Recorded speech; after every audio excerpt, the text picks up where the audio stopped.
thought today we'd make some chocolate chip muffins. It's quite a simple recipe, and you can change, as usual, you can modify or change flavours that you don't like or you prefer. So start off with self-raising flour. So we've got 150 grams of self-raising flour. I'm going to pop that into a mixing bowl.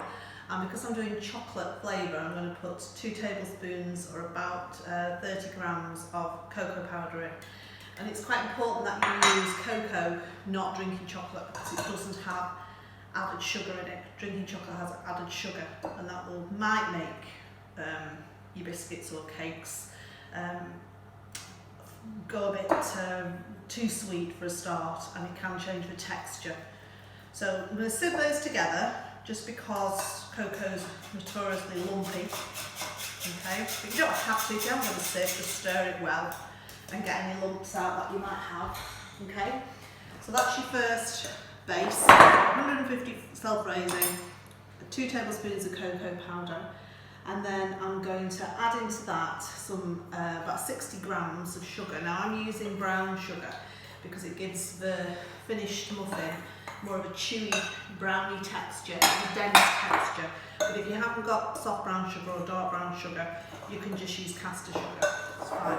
So sugar goes in, and then I'm also going to put my chunks of chocolate in. Now I'm using a mixture. So I'm going to put some chocolate chips in, their milk, and you can make your amounts up really.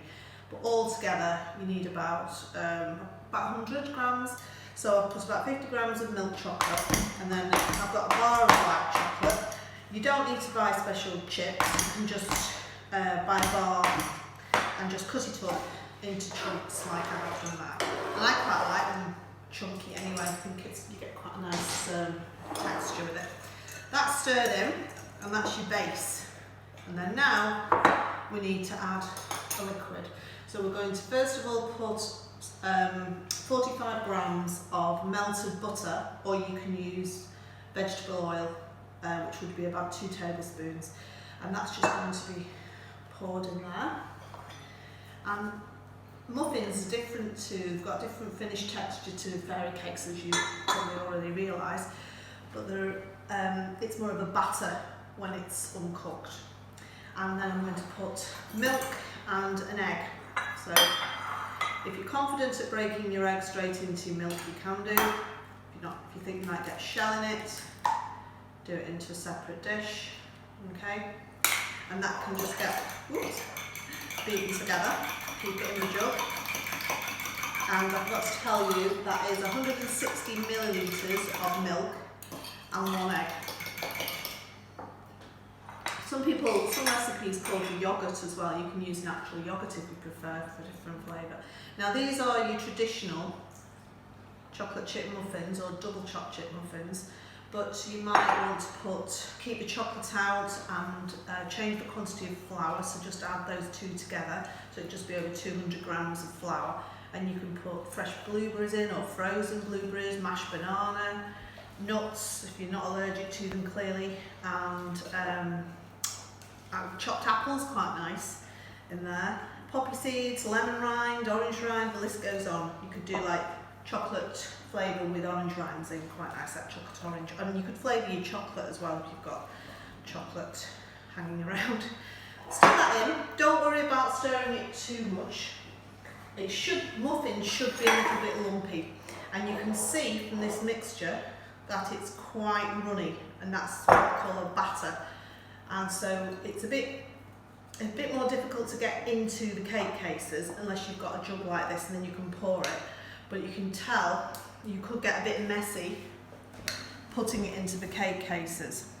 Okay, so that's the only downside really, because I'm going to pour that because it's easy to do from a jug if you've got it. And I'm filling those up. These are big muffin cases, but I'm filling them, you could use fairy cake ones which are slightly smaller.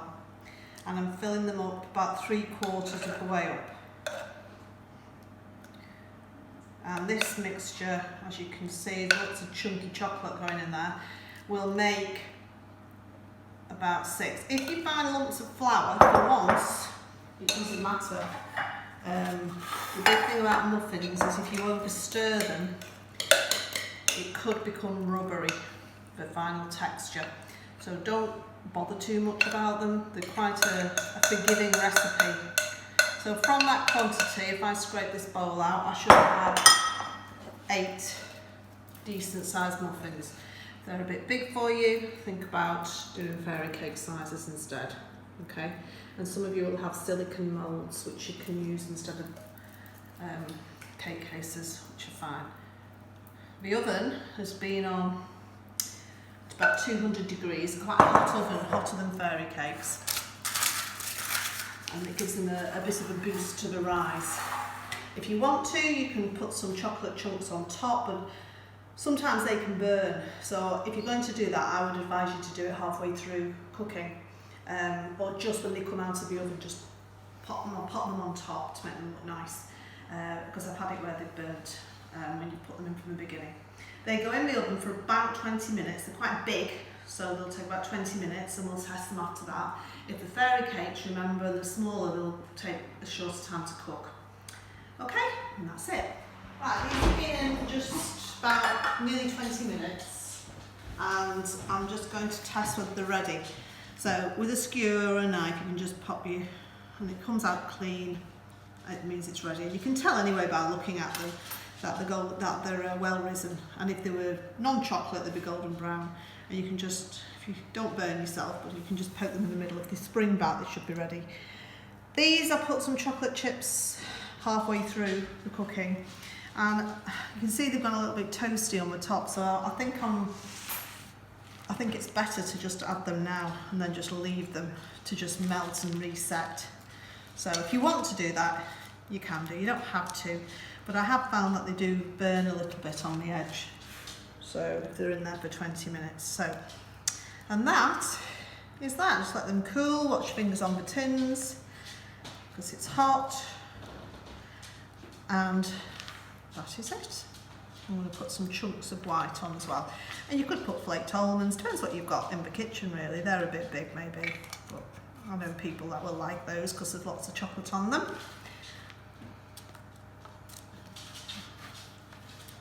So hope you enjoyed watching that today, and I'll see you again soon. Bye.